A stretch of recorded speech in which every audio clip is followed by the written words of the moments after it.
વીમા નિયમનકાર ઇરડાએ વીમા પોલિસીઓને ઇલેક્ટ્રોનિક ફોર્મેટમાં રાખવાનું ફરજિયાત બનાવ્યું છે. હવે વીમા કંપનીઓ પણ ડિજિટલ ઇન્સ્યોરન્સ બહાર પાડશે. તેથી વીમા ધારકે ઇલેક્ટ્રોનિક ઇન્સ્યોરન્સ એકાઉન્ટ એટલે કે EIA ખોલવું જરૂરી બની ગયું છે. આ એકાઉન્ટમાં તમે વીમા પોલિસીને ડિજિટલ ફોર્મેટમાં સાચવી શકશો. ઉપરાંત તમારે તમારી જૂની પોલિસી પણ તેમાં ટ્રાન્સફર કરવી પડશે. ઇરડાના આ પગલાથી વીમા ધારકોની ઘણી ચિંતાઓ દૂર થઈ ગઈ છે. કેવી રીતે ખુલશે ઇન્સ્યોરન્સ એકાઉન્ટ, તેનાથી શું થશે ફાયદો, આવો 9 પોઈન્ટમાં સમજીએ. સૌપ્રથમ તો એ જાણીએ કે ઇન્સ્યોરન્સ શું છે.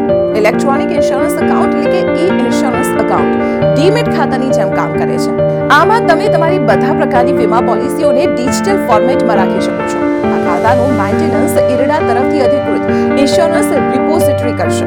આ ખાતામાં જમા પોલિસીઓને એક ક્લિક દ્વારા સરળતાથી એક્સેસ કરી શકાશે. હવે જોઈએ કે રિપોઝિટરી શું હોય છે. ઇન્સ્યોરન્સ રિપોઝિટરી એટલે કે IR એ શેર ડિપોઝિટરીઝ અથવા મ્યુચ્યુઅલ ફંડ ટ્રાન્સફર એજન્સીઓની જેમ કામ કરે છે. ઇન્સ્યોરન્સ રિપોઝિટરીનું લાયસન્સ ઇરડા દ્વારા જારી કરવામાં આવે છે. આ રિપોઝિટરીઝ વીમા કંપનીઓ દ્વારા લોકોને જારી કરાયેલી પોલિસીનો ડેટા ફોર્મેટમાં રાખે છે અને આ પોલિસીઓને ઇલેક્ટ્રોનિક પોલિસી અથવા પોલિસી કહેવામાં આવે છે. ક્યાં કરવી અરજી તેની વાત કરીએ તો ઇરડાએ ઇન્સ્યોરન્સ એકાઉન્ટ માટે 4 ઇન્સ્યોરન્સ રિપોઝિટરીને જવાબદારી સોંપી છે. આ રિપોઝિટરીઝ પાસે તમારી પોલિસી ડિજિટલ સ્વરૂપમાં રહેશે.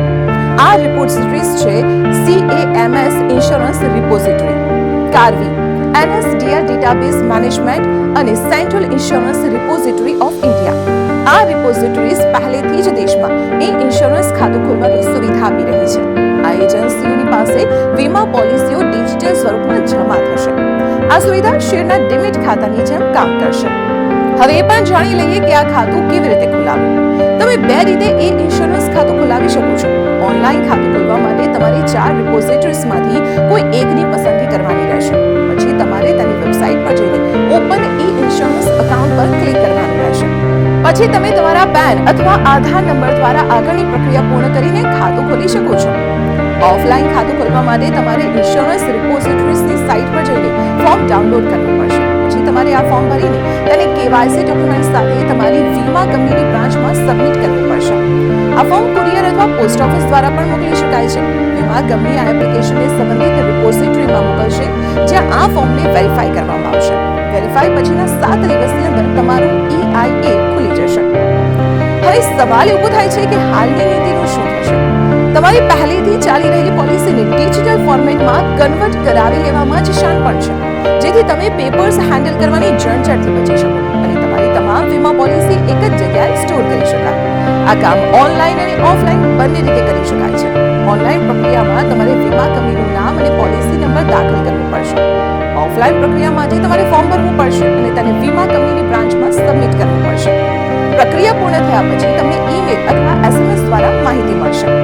બીજો એક મહત્વનો પોઈન્ટ એ છે કે નોમિની બનાવવો ફરજિયાત છે. ઇન્સ્યોરન્સ ખાતામાં નોમિની નોંધણી કરાવવી ફરજિયાત છે.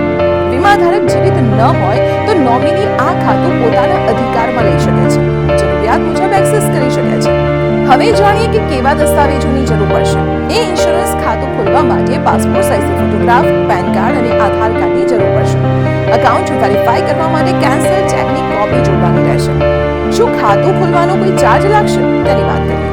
જો તમે રિપોઝિટરી દ્વારા ઇન્સ્યોરન્સ ખાતું ખોલો છો તો આ સુવિધા માટે કોઈ ચાર્જ નહીં લાગે.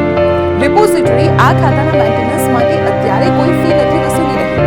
જો તમે વીમા કંપની દ્વારા EIA ખોલો છો તો તે 50 કે 100 રૂપિયા ચાર્જ લઈ શકે છે. હવે જોઈએ કે ખાતું ખોલવાથી શું ફાયદો થશે.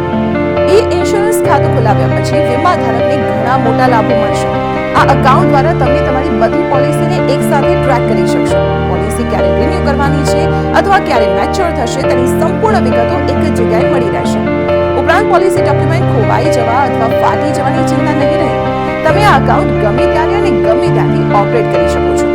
આ રીતે ઇન્સ્યોરન્સ ખાતું તમને પેપરવર્કના બોજ અને અન્ય ઘણી સમસ્યાઓમાંથી મુક્ત કરવામાં મદદરૂપ સાબિત થઈ શકે છે.